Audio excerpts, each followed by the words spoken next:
देखिए, पहली बात तो वो गठबंधन क्या है? वो मौका परस्तों का गठबंधन है। वो सत्ता के भूखों लालची लोगों का गठबंधन है। वो उन लोगों का गठबंधन है जिसकी ना कोई नीति है, ना नियत है, और ना कोई इनका इतिहास है, ना कोई इनका भविष्य है। ये उन लोगों का गठबंधन है। ये जनता के द्वारा नकारे गए वो बेकार लोगों का गठबंधन है जो अपने सत्ता के, अपने वो बाइट ऑफ जैसे कहना ना फ्लैश, उस सत्ता की भागीदारी के लिए तरस रहे हैं, तड़फ रहे हैं और इकट्ठे हो रहे हैं।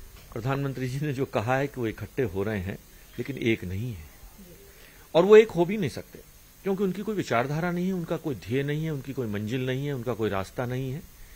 और इस कारण उनका ये गठबंधन और सो कॉल्ड गठबंधन के नाम पर, और ये गठबंधन जब शुरू होता है जब नरेंद्र मोदी जी खड़े होते हैं। आज जिस गठबंधन को उन्होंने इंडिया नाम दिया है, नाम वो उसका कुछ भी रख सकते थे। मैं समझता हूं इंडिया की पहचान एक राष्ट्रीय और अंतर्राष्ट्रीय पहचान है। इंडिया हमारा देश है, वो कुछ भी नाम रखते, उसका कोई भी अलायंस, कोई भी डेमोक्रेटिक, कोई भी यूपी, कुछ भी रखते हो, उससे मुझे कोई आपत्ति नहीं थी। लेकिन इस नाम को कहकर जो सो कॉल्ड एक कोशिश उन्होंने की है एक गफलत फैलाने की, इस देश की जनता बेवकूफ नहीं है। मैं पूछना चाहता हूं आपसे कि ये गौतम बुद्ध नगर है, नोएडा है, क्या ममता बनर्जी जी के नाम पर यहां 100 वोट भी डल सकते हैं क्या? क्या नीतीश कुमार जी के नाम पर त्रिपुरा में 5 वोट डल सकते हैं क्या? क्या राजस्थान की माटी में जाकर कहीं कोई कर्नाटक के चीफ मिनिस्टर सिद्धारमैया जी जाते हैं तो उनके नाम पर कोई वोट डल सकते हैं क्या? क्या लालू यादव जी के नाम पर यहां के कोई भी जाति बिरादरी के भी लोग हों तो क्या उनके नाम के वोट हैं क्या? तो आखिरकार ये गठबंधन की सोच किस लिए? हाँ, एक नेता है जिसकी पहचान देश में नहीं है, विश्व में जिसको नेता माना है, वो है नरेंद्र मोदी, और वो नेता है एनडीए के, वो है पार्टी के, भारतीय जनता पार्टी के नेता, जिन्होंने 3 बार गुजरात में, 2 बार भारत में, उत्तर प्रदेश में अपनी नेतृत्व की क्षमता का, अपनी लोकप्रियता का परचम लहराया है। हमारे पास इतिहास है ना। 5 बार देश की और प्रदेश की जनताएं उस नरेंद्र मोदी जी को स्वीकार कर चुकी हैं। कौन नेता है इनमें से जिन की बात आप कर रहे हैं? कौन है ये? परिवारवादी लोग। सब सिर्फ परिवारवाद से ऊपर उठकर कोई अभी तक आ पाया? दादाजी मरे तो पिताजी आ जाए, और पिताजी जाए तो बेटा जी आ जाए, और बेटा जी आ जाए तो अगली पीढ़ी आ जाए।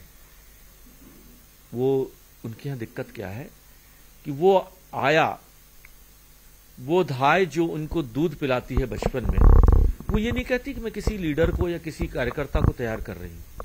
वो ये कहती कि मैं देश के प्रधानमंत्री, देश के मुख्यमंत्री को तैयार कर रही हूं। इस बीमारी के साथ, इस गफलत के साथ जो लोग राजनीति में आएंगे, वो ना राजनीति का भला कर सकते हैं, ना देश का भला कर सकते हैं। सर, जयंत चौधरी का ये कहना है कि ये जो गठबंधन जिसका नाम दिया गया है इंडिया, ये पिछड़ों की विकास के लिए काम करेगा, उनको आगे ले जाने का काम करेगा, जो कि बीजेपी में नहीं था और बीजेपी नहीं कर रही है। देखिए, अगड़ों, पिछड़ों, हिंदू, मुस्लिम, जाटव, नॉन जाटव, जाट लोगों ने पार्टियों को जातियों से टक्कर दिया था। समाजवादी पार्टी यादवों की पार्टी है, जयंत जी की पार्टी जाटों की पार्टी है, मायावती जी की पार्टी दलितों की पार्टी है, हमारी पार्टी सबकी पार्टी है। ओबीसी का अगर सबसे बड़ा उत्थान किसी ने किया है तो भारतीय जनता पार्टी ने किया है। ओबीसी आयोग का गठन किया है। कितनी संख्या में मंत्री ओबीसी हैं। और अगर रही बात किसी के विकास की बात, तो अगर आजादी के बाद मैं भी 14 साल में 5 साल माननीय प्रधानमंत्री जी के नेतृत्व में काम करने का मुझे मौका मिला है। ना हिंदू में फर्क किया, ना मुसलमान में किया, ना जातियों से किया, ना यादव में किया, ना जाट में किया। अगर किया तो सबका किया। कोई भी योजना आई, चाहे वो गैस सिलेंडर की बात थी, या मकान बनने की बात थी, या टॉयलेट देने की बात थी, आयुष्मान कार्ड से देने की बात थी, या 85 करोड़ लोगों को कोरोना काल में अन्न देने की बात थी, क्या हमने किसी की जाति पूछी? ये जाति के लोग, ये परिवारवाद के लोग, ये ना देश का भला कर सकते हैं, ना किसी दलित का भला कर सकते हैं, ना किसी जाति का भला कर सकते हैं।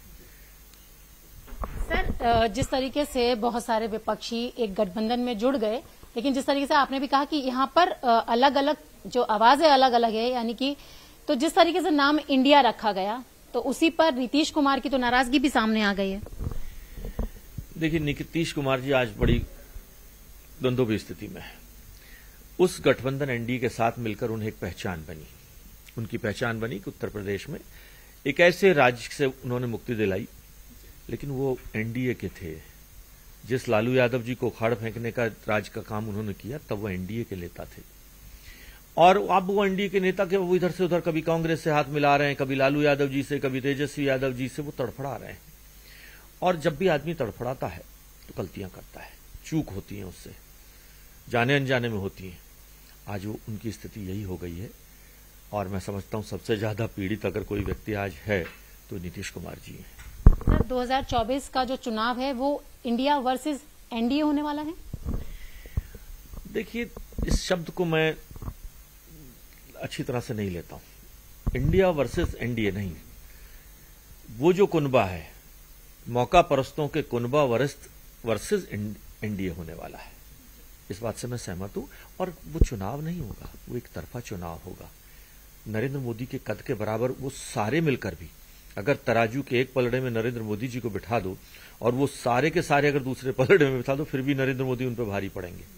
तो अकेला नरेंद्र मोदी ऐसा नाम है जो अरुणाचल प्रदेश से लेकर, त्रिपुरा से लेकर, कच्छ की खाड़ी से लेकर, राजस्थान के बॉर्डर से लेकर, कहीं भी, हिमाचल प्रदेश से लेकर कहीं भी, नरेंद्र मोदी जी का नाम एक वैश्विक नेता के रूप में, एक प्रशासक के रूप में, एक गार्जियन के रूप में, एक पार्टी के लीडर के रूप में जिन्होंने अपनी पहचान बनाई है।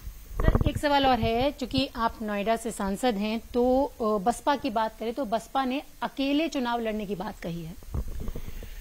देखिए, बसपा पार्टी को भी मैं एक परिवार की, एक जाति की पार्टी के रूप में लेता हूं। वो समय समय पर बहन जी अपने दलितों की बात करती रहती हैं, लेकिन अगर उनकी नीतियां बहुत अच्छी होती, स्पष्ट होती, तो उत्तर प्रदेश की शासन उन्हें मिला था। उत्तर प्रदेश की जनता ने, दलित परिवारों ने उन्हें सर माथे पर रखा था। क्यों वापस आई? यहां तक कि संसद में एक व्यक्ति बैठने वाला उनका नहीं मिला। ऐसी स्थिति क्यों बनी? उत्तर प्रदेश की विधानसभा में उनका परिचय देने वाले लोग नहीं हैं। क्यों हुई ये स्थिति? इसके पीछे कौन जिम्मेदार है? वो स्वयं जिम्मेदार है। तो उनकी बातों को अब लोग गंभीरता से नहीं लेते हैं। बस आखिरी सवाल है सर, कल से सेशन शुरू होने वाला है, तो क्या लग रहा है कि इस बार सेशन चल पाएगा या पहले की तरह ही हंगामा और ये सब सारी चीजें देखने के लिए मिलेगी? देखिए, हमारा प्रयास होगा, हमारी सरकार का प्रयास होगा, हमारी पार्टी का प्रयास होगा कि लोकतंत्र में एक प्लेटफॉर्म दिया है जहां पर अपने दिल की बात कह सकते हैं, अपने मन की बात कह सकते हैं, अपने क्षेत्र की जनता की बात कह सकते हैं। लेकिन जो लोग उसको कुचलने का काम करते हैं, जो लोग इसको दबाने का काम करते हैं, वो लोकतंत्र के हितैषी नहीं हो सकते। और देश की जनता बेवकूफ नहीं है, मूक दृष्टि से देख रही है।